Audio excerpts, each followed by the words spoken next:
everyone, and welcome on back into the barracks. Today, I'm going to be talking about something that's really hard for me to talk about, and I have little Winston to join me for it. He's my little boy.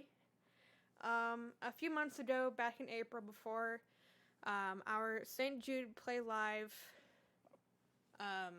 campaign, since I got back from my vacation in March, my other guinea pig that I had, Garrus, yes, I did name him after Garrus Veterian and Mass Vet, had some problems.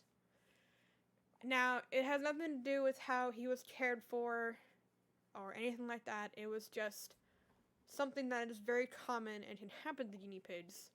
If you guys don't know, I have pet guinea pigs.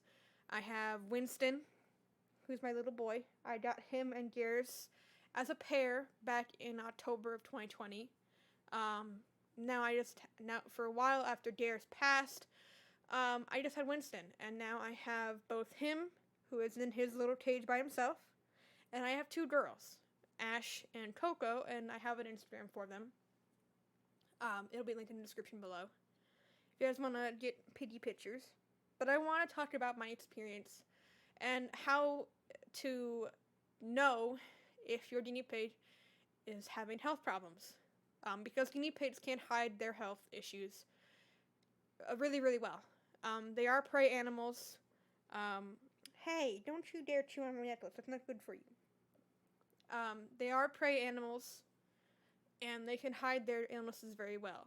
So, in the beginning of March, I got back from my vacation, and Garrus wasn't really acting the same way he usually does. He was a very talkative guinea pig. He would squeak, he would weep, he would tell you when he was hungry, he would tell you when he wanted food. And he would just squeak and talk to you at random intervals a day and squeak at the top of his lungs. He was a very talkative guinea pig. Winston's not. When I got back, I noticed that Garrus wasn't really doing much. He would be over in this little corner in his cage, and he would just lay there. And that's not a common thing he wouldn't do. But we noticed after a few weeks, he was getting this bump on his cheek. And he was getting smaller. And he was losing a lot of weight. Oh, bless you. Bless you. And Winston, was getting bigger. So we deducted that he wasn't eating much at all. So we took him to the vet, and the vet thought he might have had like an infection somewhere. So we put him on antibiotics. Stop doing that. He put him on antibiotics, and we would give him antibiotics, and we did that for about a week, and nothing changed. We thought that the abscess, which I had a feeling it wasn't abscess, but the vet wasn't sure, and I wasn't going to tell the vet, hey, I think it's this. He was hoping that the bump on his cheek would go away with antibiotics. It didn't. Stop that. Oh, you can bring your poop with you. He didn't respond to antibiotics. So we took him back, and the vet examined him and took him back for an x-ray. And, he knew, so whenever there's a tumor with a guinea pig, it could affect the teeth. I thought at first maybe he wasn't eating because, he had a tooth problem. But he took him back for the x-ray after the antibiotics didn't work. And he basically said that it's either the bump on his, stop that is not food for you. The bump on his cheek would either have been an abscess, which is what I thought it was getting bigger and bigger and bigger. As time went on, it was getting bigger and bigger and bigger. And it was getting more uncomfortable for him. He couldn't drink right, he didn't want to eat, and it was just very uncomfortable and probably painful for him as well. So he took him back to get an x-ray, and he told us the worst case scenario, it was either a tumor or it was going to be an abscess. So when we brought him back after we did the x-ray, he said it wasn't a tumor because there was no indication on his teeth or his jawline, which was good. He wasn't 100% sure it wasn't a tumor until he had to put him in for surgery. So we took Garrus back for his surgery. He was still on antibiotics during this entire time. And he also, with the if it was a tumor, we agreed to put him down. For if it was a tumor, if it was an abscess, the vet was going to cut it and drain the crap that was in it. And he would also take, if it was an abscess, he was going to take a culture, but to see which bacteria it was, what was causing the infection, pretty much. And he came back, Garrus came back. I was nervous for it because some guinea pigs don't do well under anesthesia. Especially guinea pigs don't do well under anesthesia. So he came back with Garrus. He came out of it fine. He was like, okay, he didn't have a tumor, which was great. And we did the culture. He was on antibiotics more, but it turns out the antibiotics that he was on for so long wasn't doing anything for him because the bacteria was E. coli, and the antibiotic that we were giving him was resisted to E. coli. And we all know how much, if you don't know, if you've never had E. coli or have ever heard of it, E. coli is a bitch. It is a nasty bacteria, and we have no idea how he got it. It definitely wasn't from us. It definitely wasn't from Winston. I mean, it could have been, but we don't know how he got the abscess. It could have been, Garrus might have hurt himself on something. Maybe Winston, maybe bit him by accident, but Winston's never done that. The two of them got along great. I swear to God, would you stop that? Winston and him got along great. Bless you. And he was, so we have no idea how the abscess even came to be. I may work with food and with fish, but I doubt I ever gave him E. coli.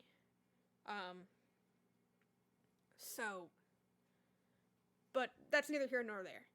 So, we took him home, we got him on the right antibiotic, and he was fine, and he was doing, better. He was eating better, he was eating more, we would clean the wound to make sure we got all the crap out of it, because there was still a chance that there could be still some bacteria and some pus in the wound. So we were, taking good care of him, cleaning his wound, monitoring him, but we still noticed, and we got a scale to weigh them, as they weighed by grams, so they don't weigh much. And we got a scale, and we noticed he was eating his pellets. It took him a bit to eat his hay, but we finally got him to eat his hay. And we thought maybe he was not having much of an appetite because of his antibiotics. So we waited and monitored to see if he would have a better appetite after he was off his antibiotics. And after he was off his antibiotics, he did have an appetite, and he was eating better and eating more. As he'd been on antibiotics for a month straight, so he didn't really want to eat. But we noticed, even after he was off the antibiotics, his poops were still not right. He still wasn't eating as much as he does. And we weren't going to separate them because the two of them really do depend on each other.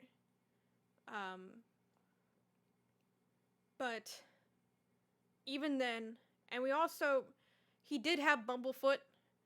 We were treating that pretty vigorously, so we would get rid of the bumblefoot, but it was still there.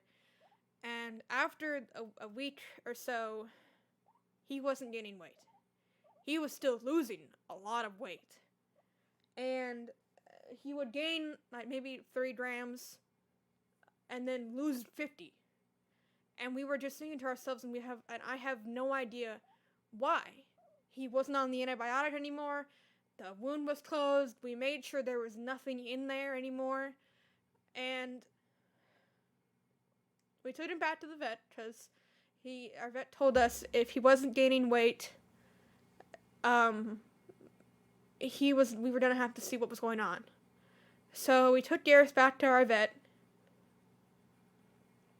and around April 28th, right before our St. Jude, or I think it was April, around the end of April, I think it was April, either April 19th or April 26th, we took him back to the vet. I had to work that day, and, because we were concerned it was so getting bad, and his feet were getting so swollen, and usually it takes longer for the bumblefoot to do that, and he was just, his two front paws were getting so swollen, and he still was losing so much weight, and we took him back to the vet. I was at work. My mom took him for me because I had to work a 10-hour shift and I didn't have a day off till Thursday. And he's only there, our vet is only there for Mondays and Tuesdays and Thursdays, and I have to work those days normally. Very long shifts, and pretty much he told us that the infection got into his system. And it could be treated, but it was going to be a long process, and he might not survive anyway. And it would just prolong his suffering. So the vet recommended that we put him down. We put him to sleep so he wouldn't suffer anymore. And it was the hardest thing to do. I didn't want to wait. I didn't really want to wait to put him down. I kind of just, he's been through so much already in the past month that I didn't want to wait anymore. And I didn't want to prolong his suffering, so I left my shift early. I came home with him, and I made the decision to put him down that day. And it was the hardest decision I've ever had to make, because he was acting so normal, and I know he wasn't doing well because he was losing so much weight, and he couldn't keep the weight on, and he couldn't even go to the bathroom normally, and we decided we let him and Garrus, have a few moments together, and Winston would sit by his side that whole entire time, and after I said my goodbyes, we dropped him off, and we put him down. We had him put him to sleep, and I just always feel so bad, because he was okay, kind of, and he was going back to the vet, and he was gonna be put to sleep, and it was the saddest thing to do, but I wanted to explain to anybody who owns guinea pigs that if your guinea pig is losing weight, or isn't eating right, or isn't acting like they normally do, take them to the vet as soon as you possibly can, because you never know what's going to happen and what could be wrong with them. And now I always keep an eye on Winston and the girls to make sure they're eating right and they're not losing too much weight, and that they're acting normal, and any little thing that is abnormal for your guinea pig, take them to the vet, because you could save them, and it could save their life, or you may have to make that hard decision to say goodbye. It's been about 2 months now since Garrus passed, and the girls are wonderful. They don't fill the hole that Garrus left, but because he was a really unique little personality pig. He had a really unique personality, and Winston, I haven't really gotten him a friend since then, but he's been okay. He hasn't shown any signs of being depressed. He still eats like a bunch. He still sweets at me whenever he wants his breakfast. Um, and he will still like lay out. Stop doing that. Lay out in his cage just out in the open instead of his little house, and not be secluded. Um, but yeah, it's been hard, and I still miss Garrus to this day.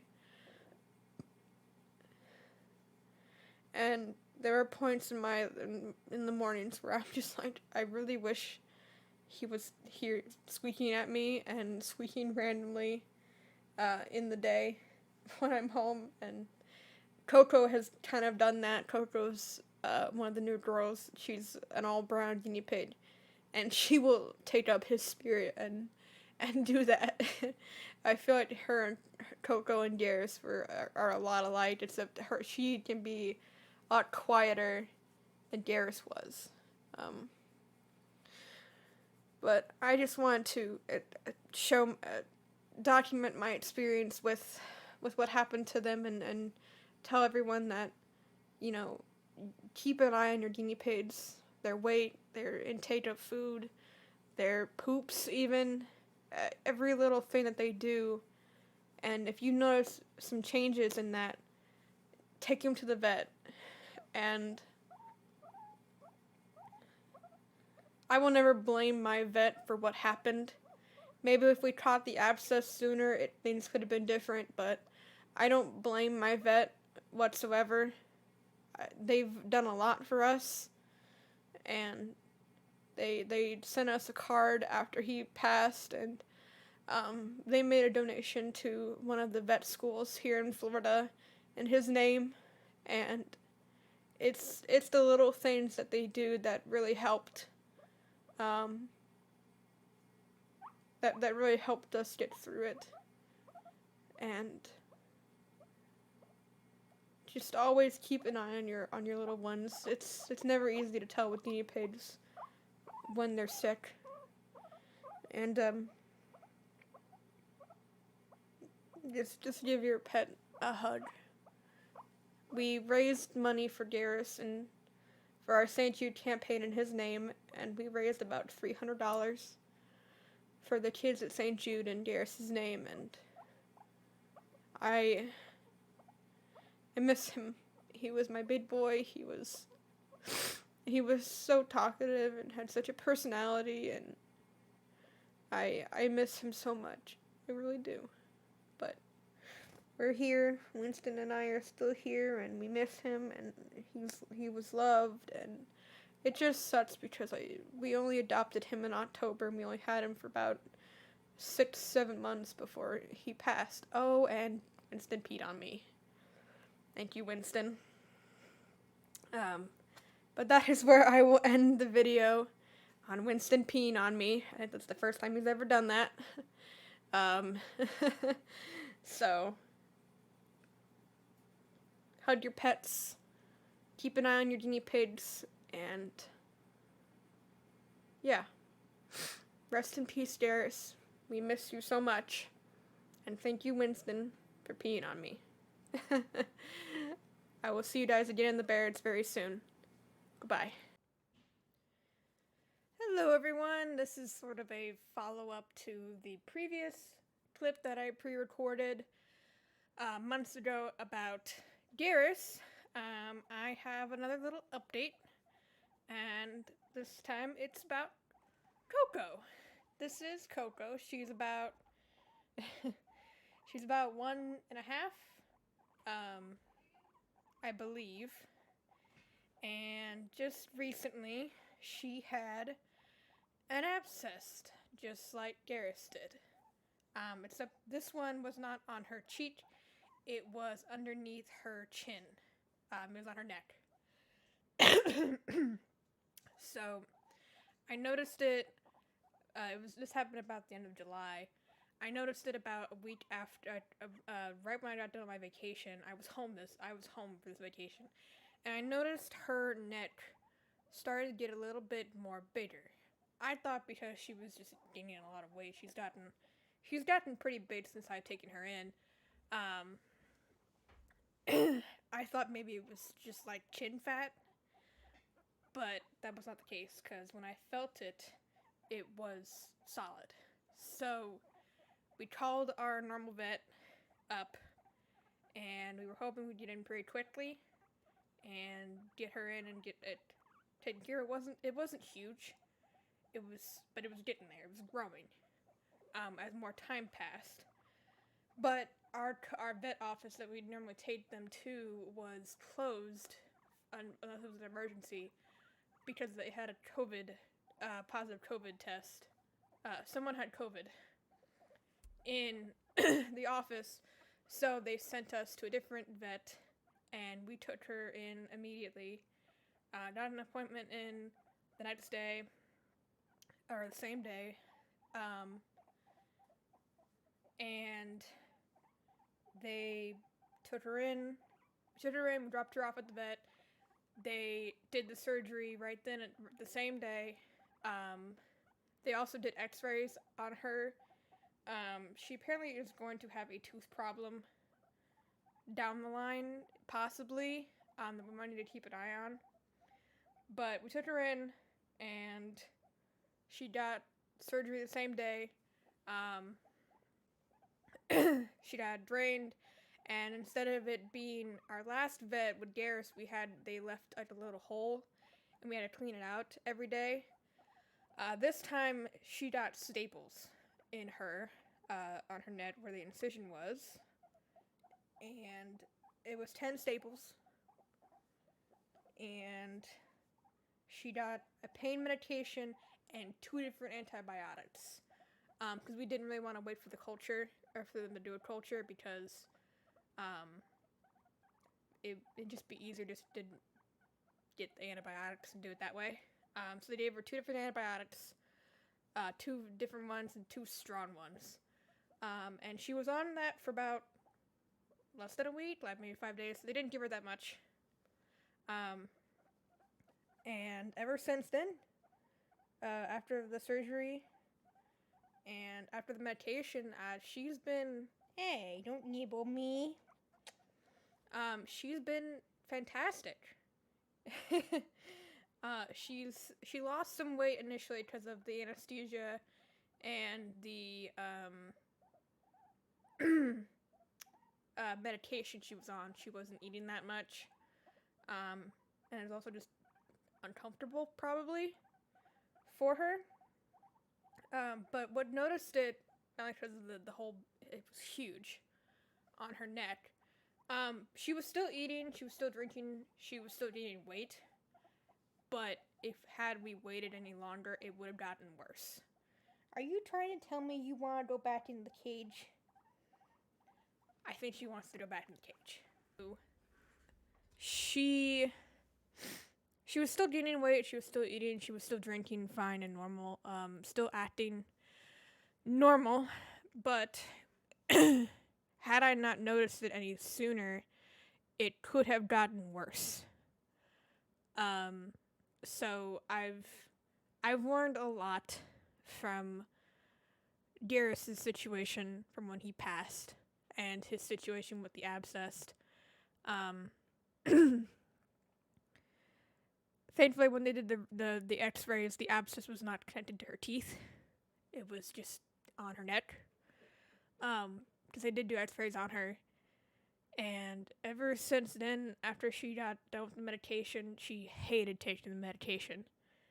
That was the opposite of Garrus.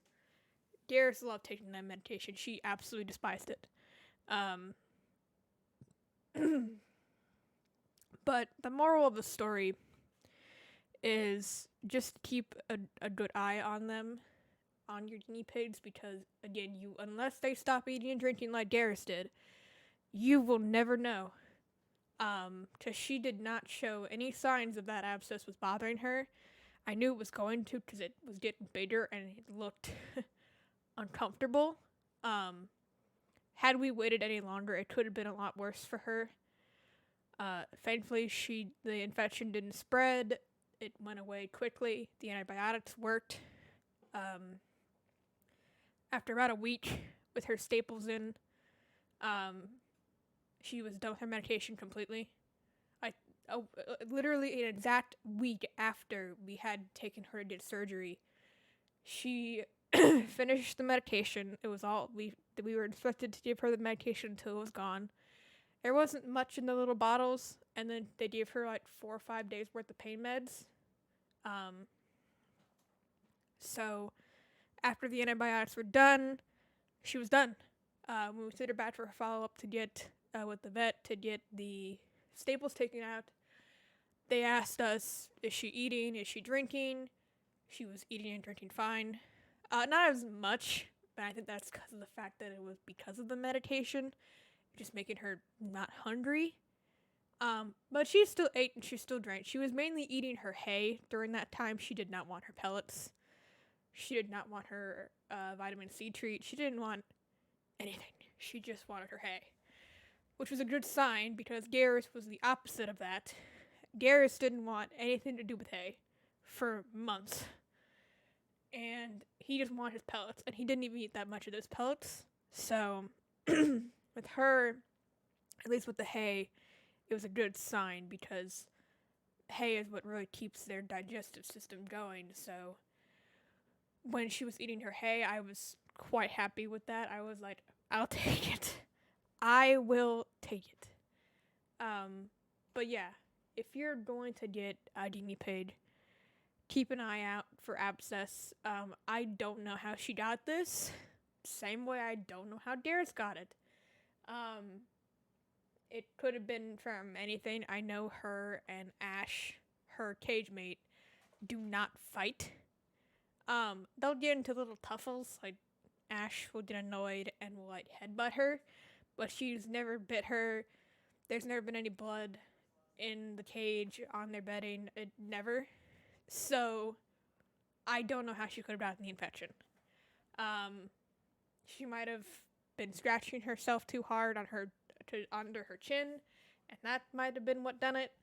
I honestly don't know how she got it. But with guinea pigs, they're so prone to infections. It's just you never really know until it happens. And thankfully, this time, from learning from what happened with Garrus and being more on the lookout for anything wrong with any of them, it helped. It really did. And well, I do miss Garrus to this day still, and in almost a month, a little over a month, he would have been a year since I've gotten him.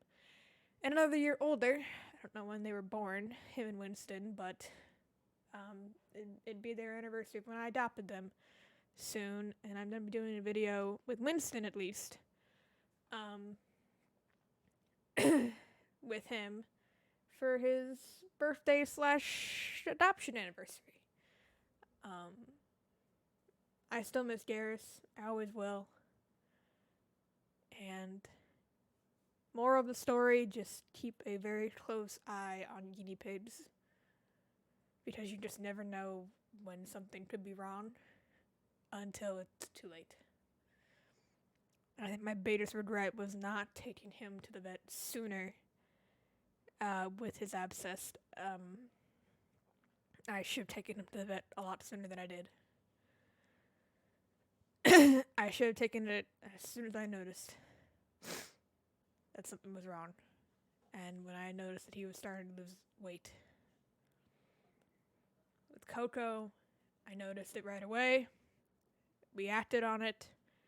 Took her to the vet. She got surgery. And she's been fine. She's gained so much weight ever since her abscess. She's back to where she was before we had to take her in for surgery, and I am just so relieved that she's okay.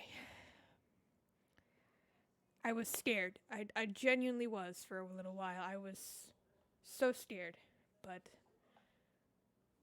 she's okay. And yeah, on that note, I'm going to try and make future guinea pig content, related content in the future. every once in a while. Maybe some tips and tricks, and some of the products that I use for them, what I feed them, what brand I use the most, and just and then an anniversary video with Winston. I think that's going to be coming too. But yeah, thank you guys so much for watching. I know this was kind of a roller coaster of a video between this part and the other part with Garrus and the crying, because I did break down a little bit.